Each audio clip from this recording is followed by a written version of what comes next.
보스턴 필하모닉의 그 오케스트라 지휘자인 벤자민 샌더라는 분이 계십니다. 이분이 한 번은 강연 중에 이런 이야기를 해주셨습니다. 이분이 언젠가 독일 나치의 아우슈비츠 수용소 생존자를 만난 적이 있다고 합니다. 그 생존자는 여자분이었는데 이 여자분이 그 당시 수용소로 갈 때 나이가 15세였고 부모님은 그때 잃어서 부모님은 계시지 않았고 남동생과 함께하고 있었는데 남동생은 그 당시 8살이었다고 합니다. 그 당시를 회상하면서 이 여자분은 이렇게 말씀하셨다고 합니다. 저와 제 남동생은 아우슈비츠로 향하는 기차 안에 있었어요. 그런데 밑을 내려다 보니까 제 남동생이 신발이 없어진 거예요. 그래서 제가 이렇게 말을 했어요. 야, 너 왜 그렇게 멍청하냐? 너 물건도 제대로 못 챙겨? 제발 정신 좀 차려. 누나가 동생에게 할 법한 말이었습니다. 그런데 중요한 것은 그것이 그 여인이 남동생에게 한 마지막 말이었습니다. 왜냐하면 다시는 남동생을 보지 못했기 때문이고 그 이유는 동생은 수용소에서 살아남지 못했기 때문이었습니다.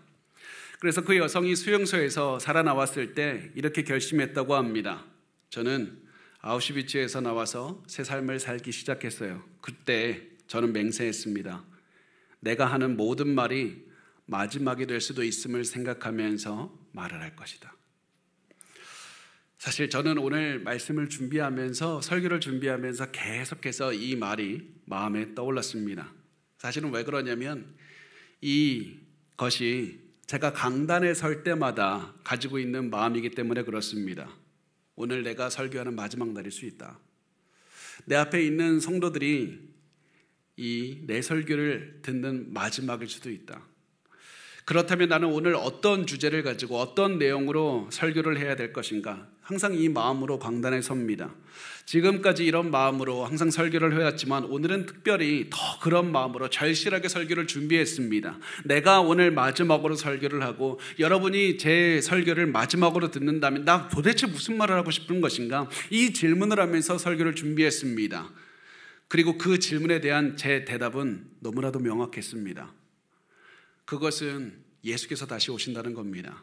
예수님께서 재림하신다는 겁니다. 반드시 다시 오십니다. 2000년 전에 이 땅에 우리를 위해 오셔서 우리의 죄를 위해서 죽으시고 우리를 위해서 부활하신 예수께서 다시 오신다. 그것이 오늘 여러분께 꼭 반드시 말씀드리고 싶은 것이고 제가 죽기 전에 꼭 말씀드리고 싶은 것이고 우리가 마지막으로 만난다면 반드시 여러분의 가슴에 새기고 싶은 말이 바로 그것입니다. 예수께서 다시 오신다. 예수께서 다시 오신다. 그 말을 여러분의 가슴에 새기고 사셨으면 좋겠습니다.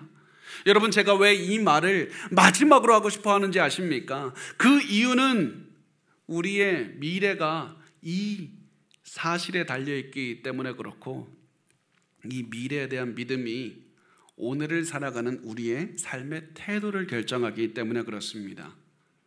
여러분, 이 말을 반드시 간직하시길 바랍니다. 우리가 미래에 대한 어떤 믿음을 갖고 있느냐에 따라서 오늘 우리가 살아가는 모습도 달라지게 됩니다. 예를 들면 이슬람 폭탄 테러리스트들이 그렇게 자살 테러를 하는 이유가 뭔지 아십니까? 그렇게 폭탄 테러를 하고 죽으면 곧바로 죽자마자 자신들이 원하는 영원한 낙원에 들어갈 수 있다는 확신이 있기 때문에 그렇습니다. 미래에 대한 잘못된 확신이 오늘 그렇게 자살 폭탄 테러를 하는 그런 이유가 됩니다. 여호와의 증인들은 마지막 14만 4천 명 안에 들어가기 위해서 자신의 모든 것을 버리고 전도에만 몰두합니다. 그리고 우리가 잘 아는 시한부 종말론을 주장했던 다미 선교회, 이 사람들은 시한부 종말론이라는 잘못된 믿음을 갖고 있었기 때문에 자신의 현재 모든 재산을 팔고 모든 직장과 학교를 그만두고 가정을 버렸습니다.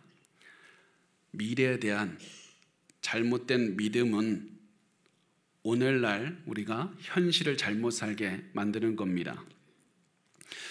이런 잘못된 믿음 때문에 잘못된 인생을 살아가는 많은 사람들은, 무신론자들은 특히 이렇게 말합니다. 종교는 필요 없어. 역시 종교는 버려야 돼. 그냥 어차피 죽음 이후에는 아무것도 없다. 그런 믿음으로 살아가야 된다. 무신론을 믿고 살아야 된다. 많은 사람들이 이렇게 말을 합니다. 그렇다면 죽음 이후에 아무것도 없다, 다 사라질 것이다, 이렇게 믿는 무신론자들은 어떻게, 무엇을, 어떠한 삶을 살아가게 됩니까? 확실한 한 가지는 평생 즐거움을 좇으면서 살아간다는 겁니다. 아니, 어차피 죽으면 다 사라질 것이고 나도 사라지고 모든 것이 없는데 내가 열심히 살아가야 되는 이유가 뭡니까? 내가 왜 희생을 하고 내가 왜 고생을 해야 됩니까? 내가 해야 되는 것은 단순히 현실을 즐기는데 전부를 쏟는 겁니다. 아무런 인생의 목적도 의미도 없이 그냥 즐기기만 하는 겁니다. 그렇게 계속 쾌락을 추구하면, 끊임없이 추구하면 사람의 마음이 더 즐겁고 유쾌하고 의미 있어지는 게 아니라 허무함이 찾아옵니다. 계속해서 쾌락을 추구하면, 쾌락이 무엇입니까? 즐거움이 뭡니까? 순간적으로 잠깐 내 마음에 스쳐 지나가는 감정이 지나지 않는 겁니다. 순간적인 즐거움을 계속 추구하는 사람은 시간이 지나면 즐거움에 무뎌지게 되고 더 이상 즐거움을 찾지 못해서 공허함에 빠져서 힘들어하면서 망가진 인생을 사는 게, 그게 쾌락을 추구하는 인생입니다. 그래서 그 대표적인 예가 누구냐면 노인과 바다를 쓴 어니스트 해밍웨이가 됩니다. 해밍웨이는 우리가 생각하는 것보다 훨씬 거칠고 강한 사람이었습니다. 대단한 사람이었습니다. 그런데 그 사람은 신이 없다고 믿었고 사람이 죽으면 그 위에는 아무것도 없다고 믿었습니다. 죽으면 그것이 끝이라고 여겼기 때문에 현실을 살아가는 이유를 찾을 수가 없었던 겁니다. 그래서 이 해밍웨이는 허무함으로 인해서 고통을 받다가 61세에 엽총으로 자살하게 됩니다. 그리고 이런 해밍웨이 인생을 보면서 많은 작가들이 글을 썼는데 그 작가들이 공통적으로 하는 것, 그 말 중에 두 가지만 제가 가져오면 이렇습니다. 첫 번째 작가는 이렇게 말을 합니다. 이 해밍웨이 전기 작가는 이렇게 말을 하는데요. 해밍웨이는 고통에 의미를 부여할 수 있는 신앙의 지지 없이 수년을 살았다. 결국 그는 삶과 죽음에서 아무런 의미도 찾지 못했다. 또 다른 사람은 이렇게 말을 합니다. 그는 하나님 없는 진리를, 희망 없는 용기를, 그리고 결국 의미 없는 삶을 추구한 사람이었다. 의미 없이 그냥 계속해서 추구하다 보니까 허무함에 고생하게 되고 결국 인생이 망가지게 되는 겁니다. 여러분은 반드시 말을 기억하시기 바랍니다. 죽음 이후에 대한 소망이 없으면 오늘 우리가 잘못된 현실을 살아갈 수밖에 없습니다.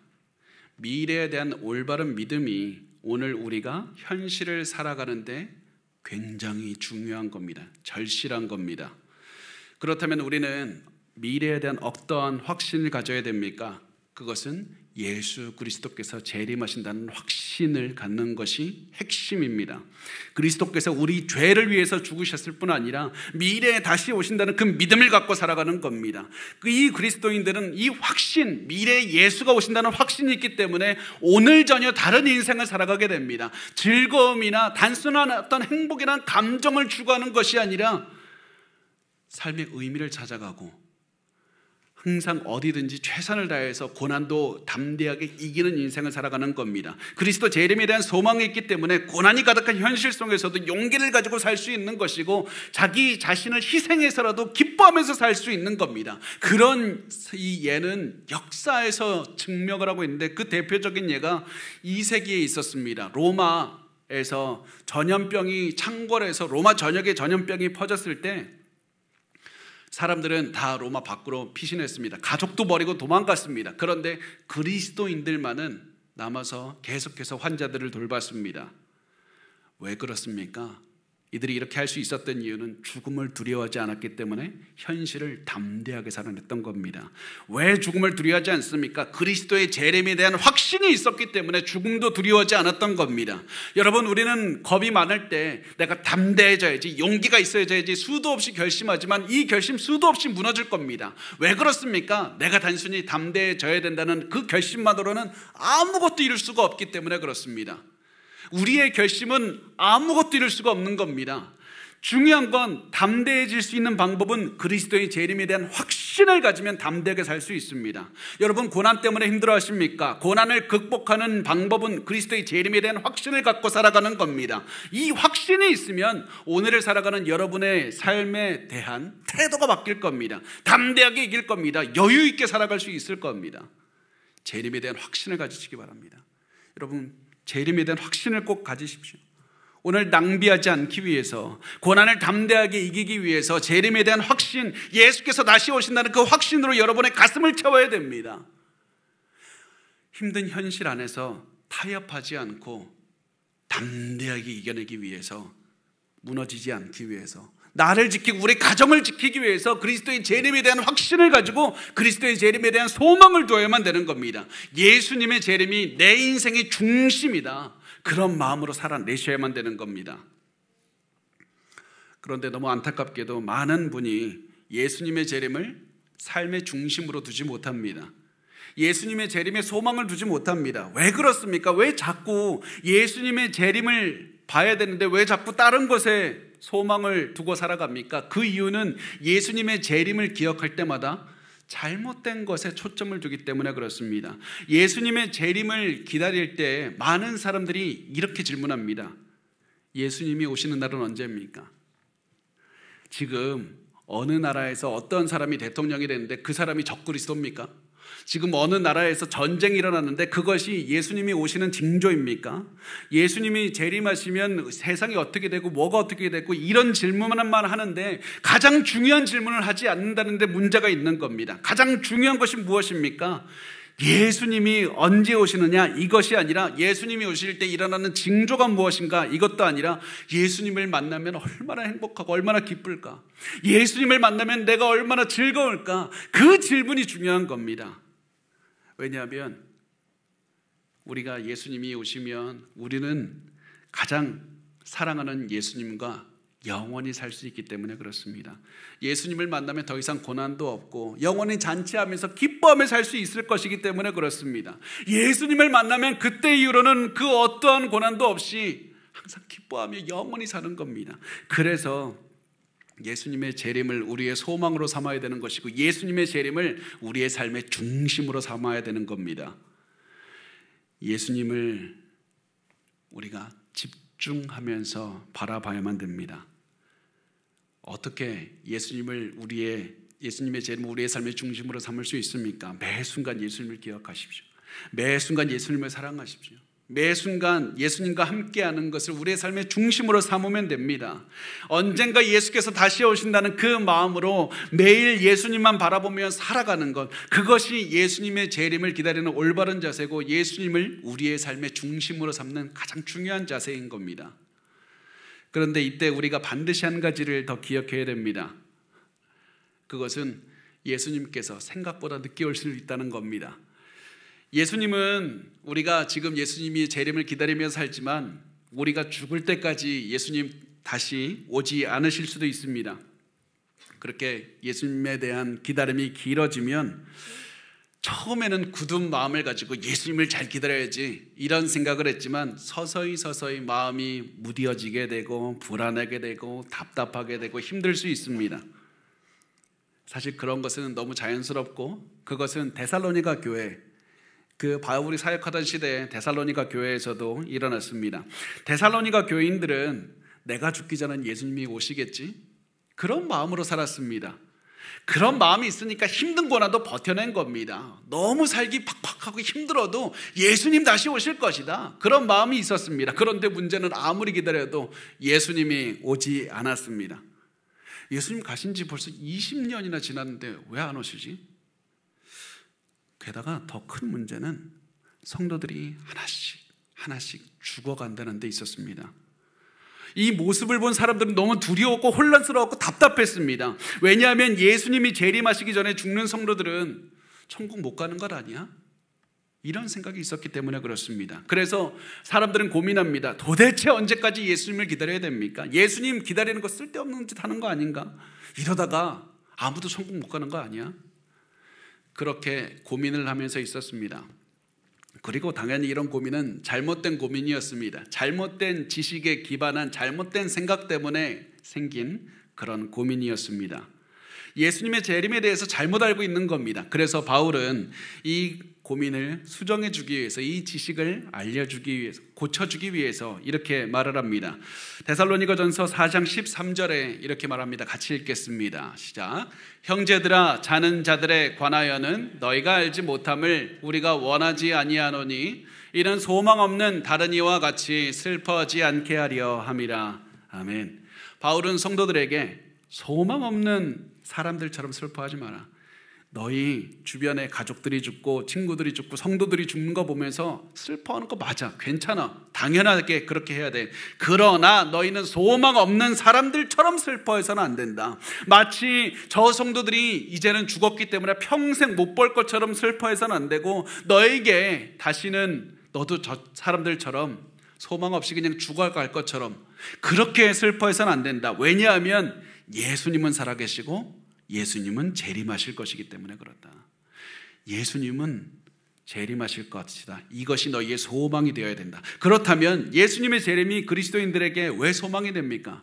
아니, 그게 우리하고 무슨 상관이 있습니까? 그 이유는 그리스도인들의 죽음은 굉장히 일시적인 것이기 때문에 그렇습니다. 그리스도인들의 육체적인 죽음은 그것으로 끝이 아닙니다. 죽음 이후에도 생명은 이어지는 겁니다. 그리스도인들이 죽으면 육체는 땅에 묻힙니다.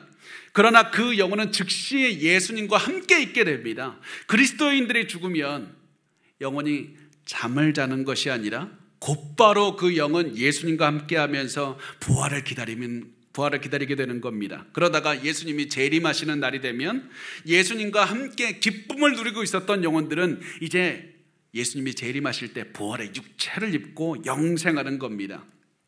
그래서 그리스도인들의 죽음은 영원한 것도 아니고 끝도 아니고 일시적인 상태입니다.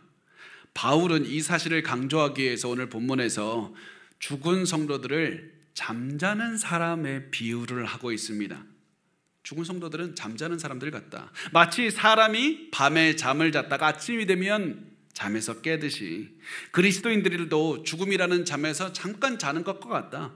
그러다가 아침이 오면 잠에서 깰 텐데 그때가 언제냐? 예수님 재림하시는 날이다. 예수님이 재림하시는 날이 되면 죽은 사람들도 모두 부활의 육체를 입을 것이다.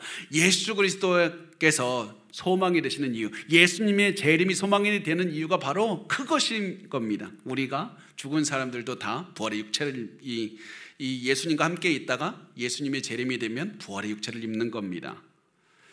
그런데 우리가 한 가지 질문할 수 있습니다. 예수님이 우리 부활하셨다고 해서 우리 부활할 거 어떻게 할 수 있습니까?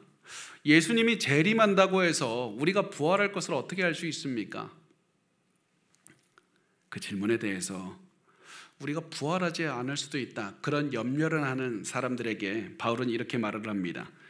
예수님의 부활이 역사적인 사실이기 때문에 우리도 역사적으로 부활할 수가 있는 것이다. 예수님이 부활하지 않았다면 우리도 부활할 수 없다. 그런데 우리의 소망이신 예수, 우리가 예수 안에서 구원을 받았고 우리가 예수님 안에서 우리가 천국 백성이 되는 것이기 때문에, 그렇기 때문에 예수 그리스도의 부활이 중요하다. 예수님의 부활이 역사적인 사실이기 때문에 예수를 믿는 우리의 부활도 반드시 일어날 것이다. 그래서 그 사실을 14절과 15절에서 이렇게 말씀합니다. 우리 같이 읽어볼까요? 시작. 우리가 예수께서 죽으셨다가 다시 살아나심을 믿을진대 이와 같이 예수 안에서 자는 자들도 하나님이 그와 함께 데리고 오시리라. 우리가 주의 말씀으로 너희에게 이것을 말하노니 주께서 강림하실 때까지 우리 살아남아 있는 자도 자는 자보다 결코 앞서지 못하리라. 아멘.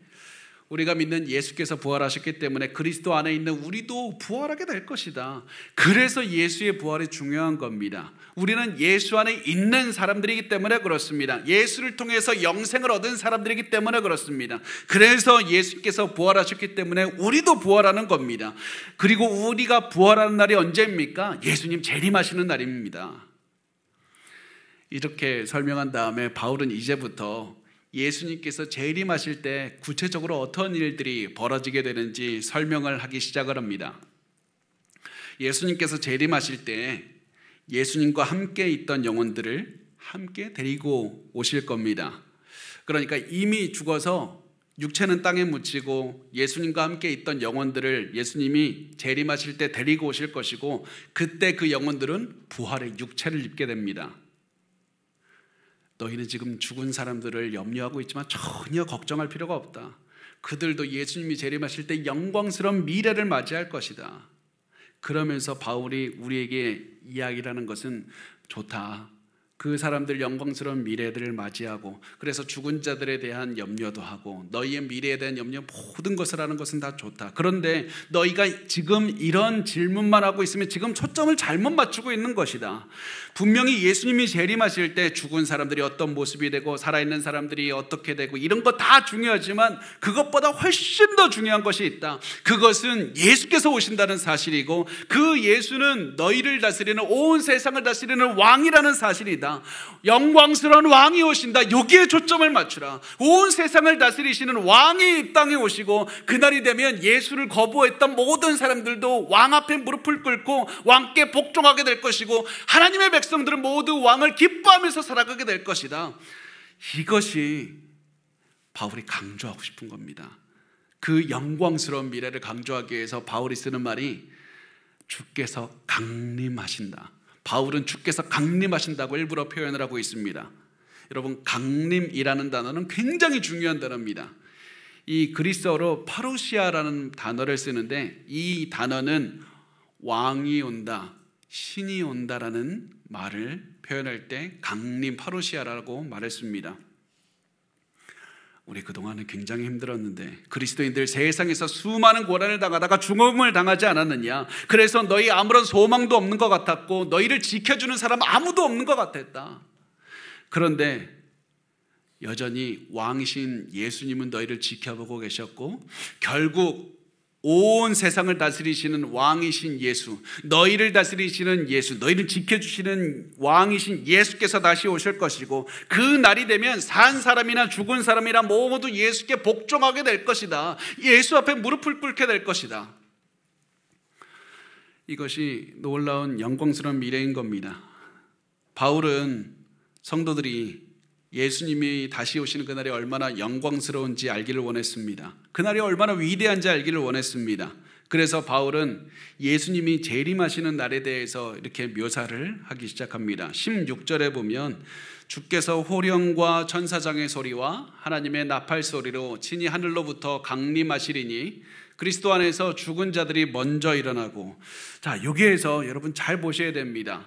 바울이 가장 먼저 예수님에 대해서 어떤 묘사를 하냐면 주께서 호령하실 것이다. 호령하신다고 하는데, 호령은 영어로 하면 커맨드입니다. 커맨드가 뭡니까? 군인들 중에서 상관이 부하에게 내리는 명령입니다. 예수님께서 명령을 내리시면 천사장이 소리를 내서 주께서 강림하실 것이다, 이런 사실을 선포하게 됩니다.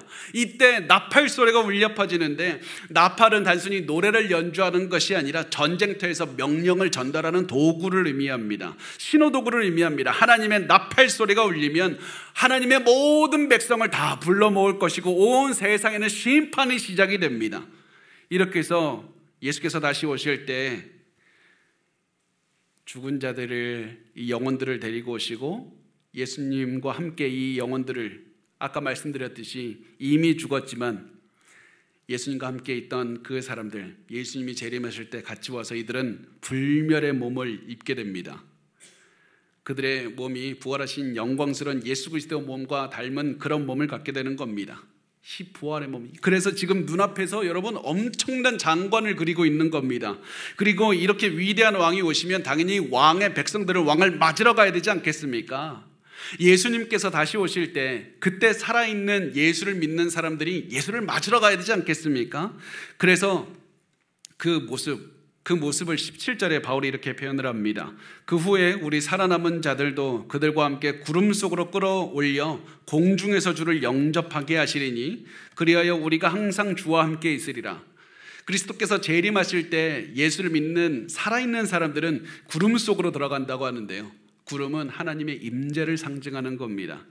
그래서 살아있는 사람들은 죽음을 겪지 않고 몸이 부활의 몸으로 변화가 되어서 예수를 영접하는, 우리의 왕이 오셨다고 영접하는 그런 모습을 보게 됩니다. 여기서 영접한다는 말도 그냥 간다는 말이 아니라 귀빈을 영접한다, 왕을 영접하고 함께 도시로 돌아오는 그런 환영의식을 말을 하고 있습니다. 산 사람들은 예수님을 맞이하러 나가는 환연 행렬의 일부가 된다는 겁니다. 이렇게 해서 죽은 사람이나 산 사람이나 모두 왕이신 예수 그리스도를 맞이합니다. 그리고 영원히 우리는 예수님과 함께 있을 겁니다. 왜냐하면 우리는 그리스도의 보혈로 구원을 받았기 때문에 그렇습니다. 아무리 예수께서 재림하시고 심판하셔도 우리는 두려워할 것이 없습니다. 예수 그리스도의 이름을 믿고 모든 죄를 용서받았고 우리는 예수 그리스도를 믿어서 새로운 생명을 얻게 되는 사람들이기 때문에 그렇습니다. 그렇지만 예수를 믿지 않는 사람들은 왕의 심판을 받게 됩니다. 제가 더 말씀드리기 전에 반드시 여기에서 우리가 기억해야 되는 세 가지만 간단하게 말씀드리려고 합니다. 세 가지만 기억해 주십시오. 첫 번째, 예수님은 온 세상이 알도록 재림하십니다. 어떤 사람들은 예수님이 비밀리에 와서 예수님이 온 것도 우리가 모를 수 있다고 얘기를 합니다. 거짓입니다. 예수님이 언제 오실지 우리는 모릅니다. 시기에 대해서는 모릅니다. 그러나 예수님이 오시면 온 세상은 예수 그리스도께서 재림하셨다는 사실을 알 수밖에 없습니다. 왜냐하면 그날이 역사의 끝이기 때문에 그렇습니다. 그것이 두 번째입니다. 예수님이 재림하시면 모든 역사는 끝이 납니다. 그날은 역사의 마지막이 됩니다. 제가 이 사실을 강조하는 이유는 우리가 보통 많이 들어본 휴거, 환난전 휴거, 이것이 틀렸다는 사실을 말씀드리기 때문에 그렇습니다. 어떤 신학자들이나 목사님들은 이렇게 주장합니다. 예수님이 오셔서 교회를 먼저 휴거해서 구원해 가신 다음에 그 다음에도 여전히 세상은 역사가 진행이 될 것이고 그 중에 남은 사람들을, 구원받을 사람들을 또 구원해 내실 거라고 얘기를 합니다. 그 다음에 이제 역사의 마지막이 온다고 얘기를 하는데요. 사실 저도 그 휴가에 대해서 어렸을 때부터 보고 많은 고민을 했습니다. 왜냐하면 제가 어렸을 때 다녔던 초등부에서 교회에서 휴가 영화 보여주는데 되게 무서웠어요. 그 영화 내용이 진짜 좀 무서웠다니까요. 영화 내용이 어땠냐면 갑자기 세상에서 사람들이 단체로 막 사라지니까 세상에서 큰 혼란이 있고 그 다음에 굉장히 사람들이 막 혼란스러워하다가 몇 명의 사람들이 더 구원을 받고 세상의 끝이 오는 내용이었는데 그 영화를 본 다음에 저 굉장히 많이 걱정했습니다. 좋은 게 아니라 걱정했습니다. 내가 자고 일어났는데 우리 부모님 없으면 어떡하지? 그래서 일부러 자고 일어난 다음에 빨리 뛰어가서 부모님 보고 우리 집에 나밖에 안 남으면 어떡하나. 이런 고민은 잘못된 겁니다. 예수님이 오시면 그날로 모든 것이 끝이 나는 겁니다. 예수님이 오시면 모든 역사는 멈추고 영원의 날이 시작이 되는 겁니다. 휴거를 조심하십시오. 마지막 세 번째, 바울이 이 모든 것을 통해서 설명하고 싶은 것, 강조하고 싶은 것, 그것이 무엇이냐면 다른 그 무엇도 아닌 예수 그리스도의 재림을 강조하고 있는 겁니다. 재림의 주인공은 영광스러운 예수 그리스도라는 사실을 강조하는 겁니다. 온 세상은 위대하신 예수 그리스도를 바라보게 될 것이고 재림하신 예수 앞에 무릎을 꿇을 수밖에 없을 것이다. 아무리 세상에 예수를 반대하고 부정하는 사람들이 있다 할지라도 예수 그리스도를 인정할 수밖에 없는 그날은 반드시 온다. 그러므로 너희 그리스도인들은 낙심하지 마라. 예수 그리스도의 재림을 기다리라. 예수 그리스도를 삶의 중심으로 삼고 예수만 바라보라. 예수가 너희의 소망이 되시고 예수 그리스도의 재림이 너희의 소망이 되실 것이다. 영광스러운 예수의 재림이 너희에게 소망이 된다. 너희들에게 가장 중요한 것은 종말이 언제 올까? 종말이 되기 전에 무슨 일이, 그런 거 그만 생각하고 가장 중요한 것은 영광스러운 예수께서 다시 오셔서 너희 눈물을 닦으실 것이고 영원히 너희와 함께 하신다. 예수 그리스도의 재림을 삶의 중심으로 삼고 살아가는 것, 그것이 중요하다. 그렇게 예수를 삶의 중심으로 살면 드디어 그때 너희는 위로를 받을 것이고 기뻐하게 될 것이다. 많은 고난 앞에서도 위로를 받게 될 것이다. 그래서 바울은 이렇게 말합니다. 18절 말씀에 그러므로 이러한 말로 서로 위로하라. 바울은 너희 가슴이 아플 때마다 서로 예수님의 재림에 관해서 이야기를 해주면서 위로하라고 말을 합니다. 우리 사랑하는 가족이 죽었을 때 우리 가족에게 손을 붙잡아주면서 예수님이 재림하십니다 얘기를 해주고, 고난으로 인해서 가슴이 아플 때마다 서로 찾아가서 예수님 재림하십니다 말을 해주라는 겁니다. 예수님의 재림이 우리에게 위로가 될 것이기 때문에 그렇습니다. 그런데 문제가 뭡니까? 우리 이미 아는데 여전히 낙심이 돼요. 많은 그리스도인들은 이미 예수 그리스도의 재림에 대해서 머리로 알고 있습니다. 알고 있으면서도 여전히 낙심합니다. 이 사실 앞에서 우리가 도대체 어떻게 해야 됩니까?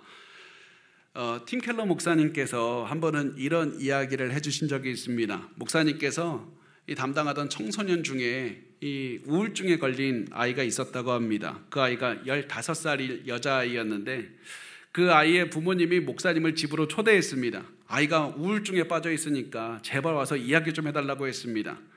그래서 그 목사님은 여자아이에게 찾아가서 아이의 정체성에 관해서 계속 말씀을 해주셨습니다. 야, 너는 그리스도인이야. 너 천국에 갈 거야. 너 하나님께서 너 사랑하신다. 그리고 너에게는 이것도 있고 저것도 있고 그런 많은 말씀을 해주셨습니다. 그런데 그 말을 들은 아이가 이렇게 대답을 합니다. 맞아요, 저 그리스도인이에요. 저 그거 감사해요. 그런데 아무도 저한테 데이트 신청을 안 하는데 그게 저에게 무슨 소용이 있어요? 남자애들은 사실 저를 쳐다보지도 않아요. 이 아이도 자신이 그리스도인 것을 알았습니다. 그런데 중요한 것은 그게 가장 중요한 게 아니었다는 겁니다. 이 아이에게 가장 중요한 것은 남자아이들의 관심과 인정이었습니다. 그래서 자신이 그리스도인인 것을 알아도 낙심했던 겁니다.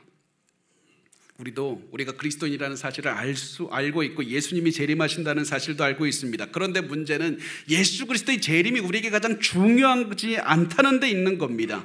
예수께서 다시 오신다는 사실이 우리에게 중요하지 않다는 게 가장 큰 문제인 겁니다. 그래서 우리는 계속해서 작은 일만 생겨도 염려하고 슬퍼하고 절망하는 겁니다. 지금 우리에게 가장 중요한 것은 그리스도께서 재림하신다는 사실을 머리로 하는 것이 아니라 그것을 우리의 마음에 심고 가장 중요하게 여기는 겁니다. 그리스도의 재림을 우리의 삶의 초점으로 만드는 겁니다. 예수 그리스도를 사랑하고 예수를 기뻐하고 예수를 사랑하면서 살아가는 겁니다. 예수 그리스도가 우리의 삶의 전부가 되면 됩니다. 그러면 예수의 재림이 우리의 소망이 될 것이고 더 이상 고난이 절망스럽거나 낙심되거나 두렵지 않게 될 겁니다. 우리 많은 절망을 이기기 위해서 나 이제 소망 가져야지 결심합니다. 그런데 우리 그런 결심을 해도 그 결심 1시간도 지속 안 될 겁니다. 부러질 겁니다. 예수를 인생의 전부로 삼으십시오. 예수님을 사랑하고 예수님께 여러분의 삶을 드리시기 바랍니다. 그러면 우리의 마음이 절망이 아니라 감사와 찬양과 용기가 가득하게 될 겁니다. 자, 이제 이 예수의 재림을 기다리면서 우리 어떻게 살아가야 될까? 간단하게 3가지만 살펴보도록 하겠습니다. 3가지 실천 방안을 살펴보겠습니다. 첫 번째가 무엇이냐면, 여러분 이 자리에서 수도 없이 강조해도 모자란 말이 있는데요, 그것은 여러분 꼭 구원받으셔야 된다는 겁니다. 여러분, 오늘 제가 설교를 전하는 마지막 시간이 될 수도 있어요. 여러분이 제 오늘 말을 듣는 마지막 날일 수도 있어요. 복음을 믿을 수 있는 마지막 시간이 될 수 있습니다. 여러분 반드시 기억해 주십시오. 우리가 이 자리에서 단순히 예배 종교의식을 했다는 것도 중요하지 않고, 한번 어떤 그 사람의 기도문을 들었는데 그 소리가 그냥 좋았어, 감동스러웠어, 찬양이 그냥 내 마음에 좋았어, 그런 것들도 우리가 구원받지 못하면 아무것도 중요하지 않은 겁니다. 구원받으십시오. 오늘이 마지막일 수 있습니다. 복음을 믿으시길 바랍니다. 그것이 반드시 여러분이 해야 되는 첫 번째입니다. 두 번째, 항상 예수님을 따라 사시길 바랍니다. 예수님 언제 다시 오실지 모릅니다.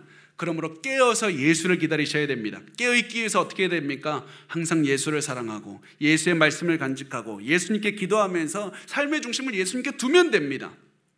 마지막 3번째, 예수께서 언제 다시 오실지 모르기 때문에 복음을 전하면서 사셔야 됩니다.